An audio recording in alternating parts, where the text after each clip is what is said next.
Project A119. The secret plan to nuke the moon. The night was quiet across America. October 4th, 1957.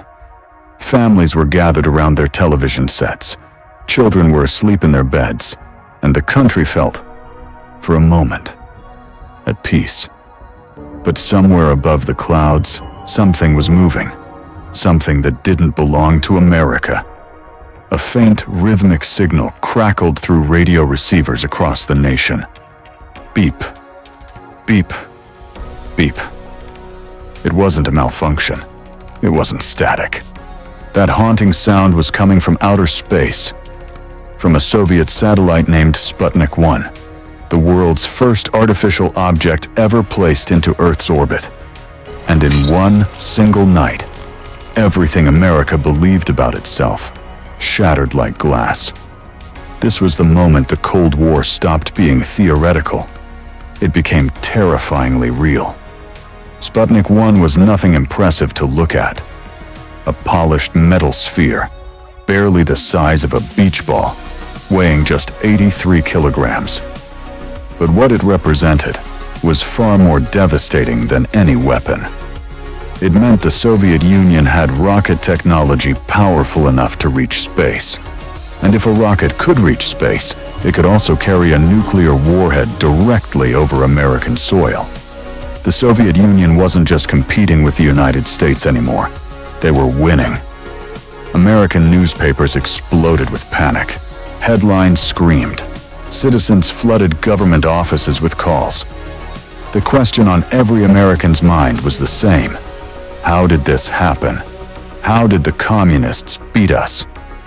President Dwight D. Eisenhower faced one of the worst political crises in modern American history. Not from a battlefield, but from the sky above. And inside the Pentagon, military strategists and Cold War hawks were already asking a different question entirely. Not, how did we lose? But rather, how do we make them afraid of us again? The answer they came up with was shocking, dangerous, and unlike anything ever seriously considered in human history. They wanted to detonate a nuclear bomb on the moon.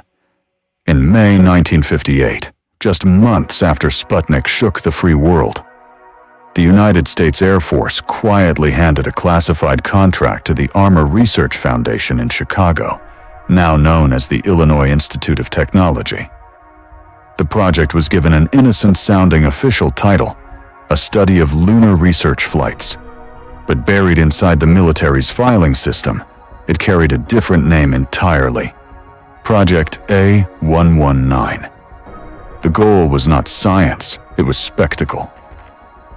Military officials wanted to detonate an atomic bomb on the surface of the moon and make it visible to the naked eye from anywhere on Earth.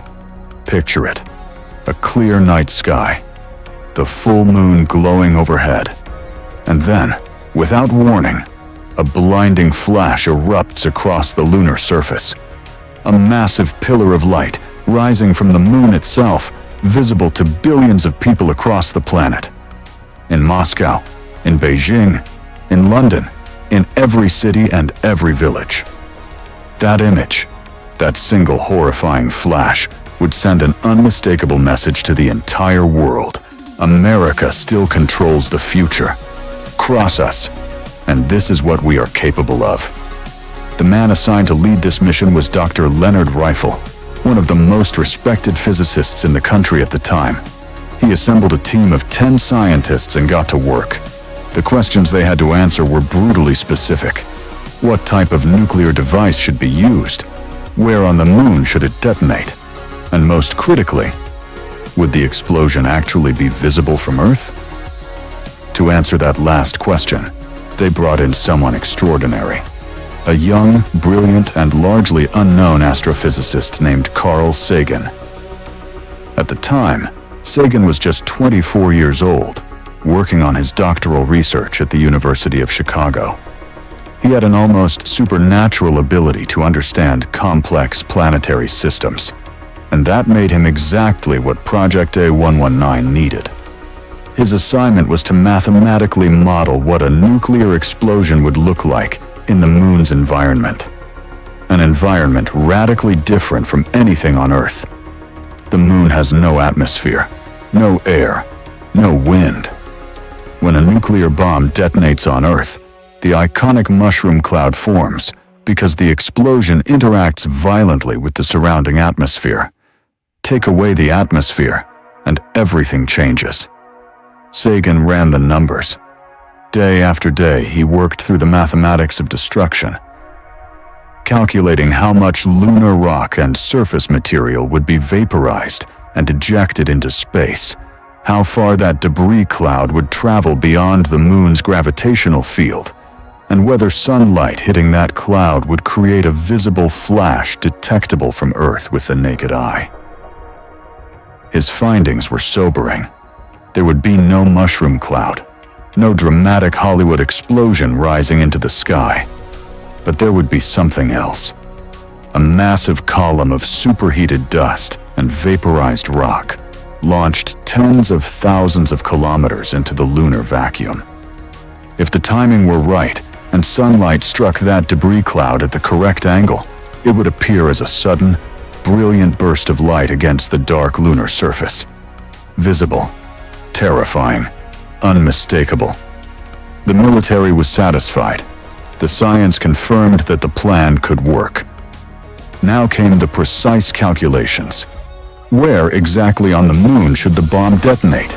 Scientists determined quickly that detonating on the fully illuminated face of the moon would actually be counterproductive. The explosion's light would be washed out by sunlight and nearly impossible to distinguish. Detonating on the far side of the moon would make it completely invisible from Earth. The answer was the Terminator line, the thin, dramatic boundary where lunar day meets lunar night.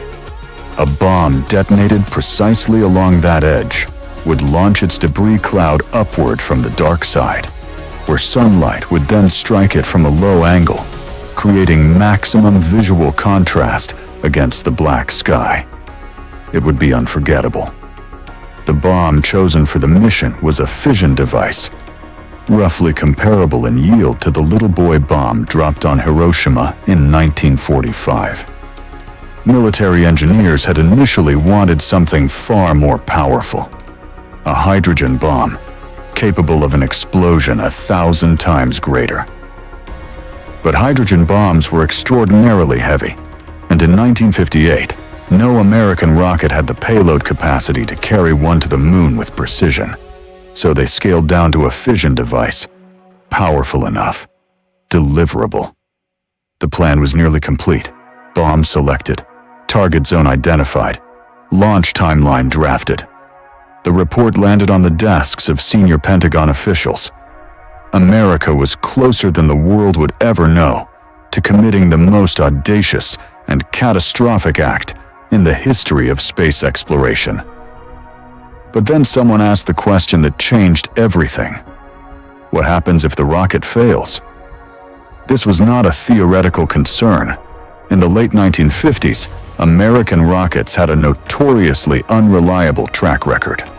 Multiple high-profile launches had ended in explosions on the launch pad or shortly after liftoff. If a rocket carrying an armed nuclear warhead failed over American soil, the consequences were unthinkable.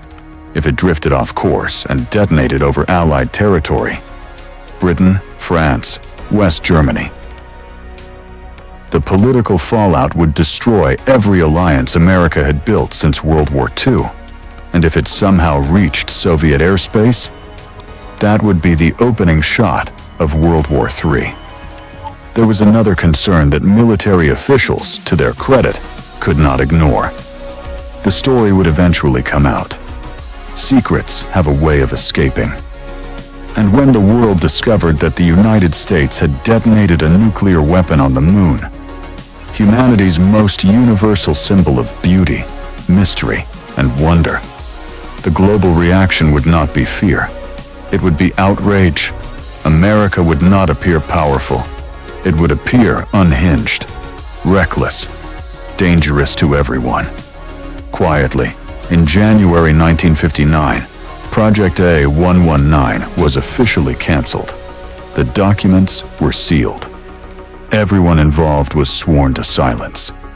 The plan disappeared into the classified archives of the United States military, buried under layers of Cold War secrecy. But here is where history delivers its most remarkable twist. America was not alone. At the exact same time Project A119 was being developed in Chicago, the Soviet Union was independently running its own secret program with an almost identical objective. It was called Project E4. Commissioned by Soviet Premier Nikita Khrushchev following the success of Sputnik, the project was led by physicist Yakov Zeldovich. The plan was strikingly similar. Detonate a fission bomb along the moon's terminator line, make the explosion visible to the world, and cement Soviet dominance in the space race. Soviet scientists reached the same conclusion American scientists did. A failed launch could mean a nuclear detonation anywhere on Earth, including Soviet territory. Project E4 was canceled for the same reason, at roughly the same time. Two superpowers, two secret programs, two identical ideas, and both quietly abandoned in the dark, without the world ever knowing how close it came. For decades, the secret held. The Cold War ended. The Berlin Wall fell. Neil Armstrong walked on the moon in 1969, and humanity celebrated. No one outside a handful of aging scientists and retired military officials knew that the moon had nearly been used as a target.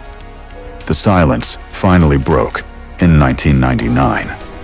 Author Key Davidson, while researching his biography of Carl Sagan, published under the title Carl Sagan, A Life, discovered a trail of documents connecting Sagan to a classified military project from 1958.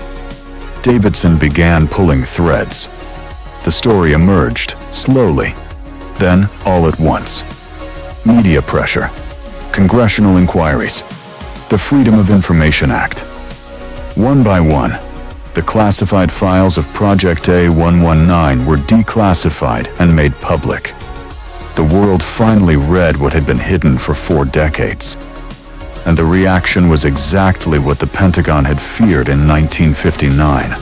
Not fear, not admiration, but stunned disbelief that rational human beings in positions of power had seriously considered such a plan. Project A119 never happened. But the fact that it came as close as it did says something deeply unsettling about how decisions get made when nations are driven by fear, humiliation, and the desperate need to appear stronger than they feel. The moon still hangs in the sky every night, unmarked, ancient, unchanged.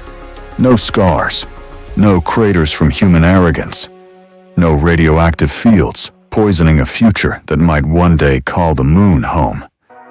The most powerful weapon America ever almost used wasn't a bomb. It was the good sense to realize, just in time, that some lines exist for a reason, and that crossing them doesn't make a nation stronger. It makes the entire world less safe. The next time you look up at the moon on a clear night, remember, someone once sat in a room, drew up the plans, ran the calculations, and nearly gave the order to blow it up. And the only thing that stopped them wasn't morality. It was the fear of their own missile falling back on their own country. That's the world we almost lived in. And in some ways, knowing that makes the moon shine a little brighter. For more amazing facts and real stories, make sure to subscribe to the channel and stay with us.